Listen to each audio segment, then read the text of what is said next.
வணக்கம். ஒரு வழியா தமிழ்நாட்டில ஒரு நாடகம் முடிஞ்சுதுங்க. ஒரு ஸ்கிரிப்ட் பெரிய ஸ்கிரிப்ட் 3 வருஷமா நடந்துருந்துச்சு. அந்த கண்கட்டு வித்தை இப்ப வெளிச்சத்துக்கு வந்துருச்சு. எத சொல்றேன்னா, நமது எடப்பாடி அவர்களுடைய டெல்லி பயணம். இத்தன நாளா அவரு என்ன சொல்லியிருந்தாரு, நாங்க வந்து இப்ப 26லயும் இல்ல, 31லயும் இல்ல. நாங்க சிறுபான்மைக்காக எல்லாருக்கும் பொதுவா கட்சி நடத்துறோம். எங்க கொள்கை வேற, பாரதிய ஜனதா கொள்கை வேற. அப்படி இப்படின்னு சொல்லியிருந்தாரு. அப்புறமா இப்ப தான் ஒரு 3 நாள் முன்னாடி சொன்னாரு. இந்த மாரி நான் வந்து பாஜக மேல எனக்கு நன்றி உண்டு. அதிமுக ஆட்சிய காப்பாத்துனதே பாஜக தான். என்ன நிலைநிறுத்துனதும் பாஜகன்றத அது வெளிப்படையா சொல்லிட்டார். அப்ப எதுக்கு 3 வருஷமா நீங்க விலகி இருந்தீங்க? அதுக்கு யாரும் பதில் இல்ல. பல அரசியல் நோக்கர்கள் ஆரம்பத்திலேருந்தே சொல்லியிருந்தாங்க. இவங்க 2 பேரும் கதை விடுறாங்க. பிஜேபி, அதிமுக ஒண்ணா தான் இருக்கிறாங்க. சில காரணங்களுக்காக பிரிஞ்சு விளையாடுறாங்கன்றது சொல்லிட்டு தான் இருந்தாங்க. அதிமுககாரங்க ஏத்துக்கலனாலும் அதான் உண்மை. இப்ப அது அவங்களே ஒத்துக்கிட்டாங்க. இப்ப கடைசியா டெல்லி போனதுலயும் ஒரு பயங்கரமான காமெடிலாம் நிறைவேறிச்சு. என்ன சொன்னாருன்னா, தருமபுரி மீட்டிங்கு அவரு சுற்றுப்பயணம் வர வேண்டிய நாள். அத வந்து கேன்சல் பண்ணிட்டு தான் டெல்லி போறாரு. அதுக்கு முன்னாடி ஒரு பேசுறாரு மேடையில, வானிலை அறிக்கை மழை பெய்யும்னு சொல்லிருச்சு. அதுக்காக தான் நாங்க வந்து கேன்சல் பண்ணோம். நான் இனிமே டெல்லிக்கு போறதாவும், அமித்ஷாவ பார்க்க போறதாவும் சொல்றாங்க. இப்படியெல்லாம் பொய் பிரச்சாரம் பண்ணக்கூடாது. ஆட்டு பூட்டுன்னு எகறுனாரு, குதிச்சாருங்க எடப்பாடி. மனுஷன் சொல்லிட்டு ராத்திரியே ஃப்ளைட் புடிச்சு டெல்லி போய் வராருங்க. எப்படி இவ்வளோ ஓப்பனா பொய் பேசுறாரு? எப்படி இவ்வளோ பெரிய தலைமையில இருக்கிறவருக்கு இது ஒரு எப்படி ஏத்துக்கிறாங்க ஜனங்கன்னே தெரியல. டெல்லிக்கு போறது இல்லவே இல்ல, பொய் பிரச்சாரம்னு சொன்னவரு நைட்டே போறாரு. அங்க போய் வழக்கம் போல ஒரு அரசியல் தலைமைய சந்திக்க போற மாரி போகாம, கள்ளக்கடத்தல் பாஸ் இந்த கண்ணு கட்டி கூட்டின்னு போவாங்க 4 கார் மாரி, அந்த மாரி கூட்டின்னு போறது. அங்க பார்த்துட்டு வரும்போது உலக காமெடி நடந்துச்சு. முகமூடி போட்டுன்னு வந்தார். இதுவரைக்கும் தமிழக அரசியல் விளையாட்டுல இப்படி ஒரு கூட்டணி யாரும் பேசுனது கிடையாது. முகமூடி கூட்டணின்னு சொல்றாங்க. எவ்வளோ பெரிய தலைவர்கள், கண்ணியமான ஆட்கள்லாம் இருந்த ஒரு அரசியல் அரங்கில இப்படியெல்லாம் ஒரு காமெடி நடக்குது. அதுக்கு இப்போ ஏன் முகத்தை மூடின்னு வந்தாருன்னு பல பேர் பல யூகங்கள் சொல்கிறாங்க.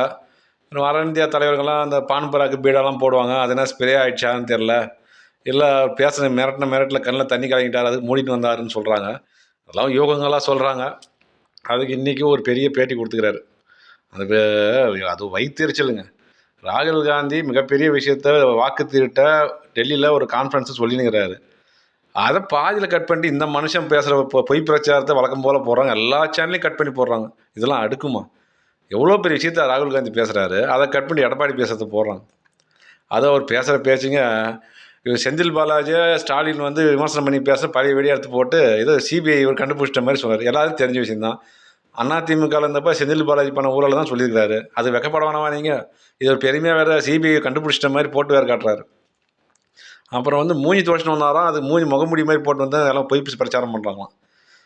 தெளிவாகவே தெரியுது, துணி மூஞ்சி போட்டு மூடின்னு போகிறதுக்கு நல்லாவே தெரியுது. இதுக்கு ஒரு பொய்யா? பொய் பேசுறதே ஒரு பொழப்பாக வச்சுங்கிறார் இவர். பச்சை பொய் பழனிசாமி இந்த பேர் நிரந்தரமாக தங்கிடும் போல இருக்கு. அதுக்கப்புறமா இன்னொரு உச்சபட்ச காமெடி. உள்துறை அமைச்சரை பார்த்துட்டு வரதையும் ரெஸ்ட் ரூம் போகிறதும் ஒன்றா ஒரு காம்பினேட் பண்ணி சொல்கிறாருங்க. ஏங்க சொல்லாமல் போனீங்க உள்துறை அமைச்சர் பார்க்கன்னு சொல்லி கேட்டால், ரெஸ்ட் ரூம் போனால் கூட உங்கள்கிட்ட சொல்லிட்டு தான் போகணுமா அப்படின்னு கேட்குறாரு. ரெஸ்ட் ரூம்னா அது கழிவறைக்கு போகிறது. எதையும் சம்பந்திப்படுத்தி பார்க்குறது. அதிமுககாரங்க எந்த லெவலுக்கு இறங்குவாங்கன்னு தெரிஞ்ச விஷயம் தான். ஆனால் இந்த அளவுக்குலாம் இறங்கி போவாங்கன்னு யாரும் எதிர்பார்க்கல. ஒரு கூட்டணி தலைவர் சந்திக்கிறது கூட ஏன் இவ்வளோ ரகசியமாக வைக்கிறாங்க? இப்படி துண்டு போட்டு முகமூடியாக கொள்ளையறங்க மாதிரி வந்து போகிறாங்கன்னு தெரியல. தமிழகத்துக்குன்னு சில பெருமைகள் உண்டு. இந்திய எதிர்ப்பு போராட்டத்திலேருந்து மாநில சுயாட்சி வரைக்கும் தமிழகத்துக்கு இந்தியாவிலே ஒரு முன்னோடி மாநிலம். அதை இவங்க ஒரு சில அந்த பெருமைகளை குறைக்கிற விதமாகவே டெய்லி ஆள் மாற்றி டெல்லிக்கு போய் அமித்ஷா சந்திச்சுட்டு வந்து மானத்தை வாங்கின்னு வராங்க. இன்னும் எத்தனை பேர் போய் பார்ப்பாங்கன்னு தெரில. இப்போ மாநில தலைவர் போய் தேசிய தலைவர் பார்த்து வந்துக்கிறார். அதிமுகவுக்கு தேசிய தலைவர் அமித்ஷா தான். அது வந்து இப்போ அமித்ஷா முன்னேற்ற கழகமாக மாறிடுச்சு. மாநில தலைவர் அங்கே கூப்பிட்டுருக்காரு. அடுத்து கட்சியில் ஒவ்வொரு மாவட்ட செயலராக கூப்பிட்டு பேசுவார் போல இருக்குது. போய் மானத்தை வாங்கிட்டு வராங்க. இவர் வந்து பாஜகவுடைய தமிழக விரோத போக்கோ, இல்லை நிதி ஒழுங்காக வழங்கலனாவோ, இல்லை மும்மொழி கொள்கையெல்லாம் அமல்படுத்த சொல்லி கட்டாயப்படுத்தினாவோ, நீட் தேர்வுக்கு விஷயத்தெல்லாம் பயங்கரமாக தேவலை தட்டி தொடையை தட்டி சிம்மமாக கர்ஜனை செய்வார் நம்புங்க. அப்படி எதிர்த்து கேட்பார் எடப்பாடி. இல்லை காமெடியில் உண்மையிலே அவர் அவ்வளோ மாவீரன். ஒரு மாநில தலைவர் போய் கெத்தாக சந்திக்காமல் ஜெயலலிதா வந்து மோடி வீட்டில் பார்த்துட்டு போனார்.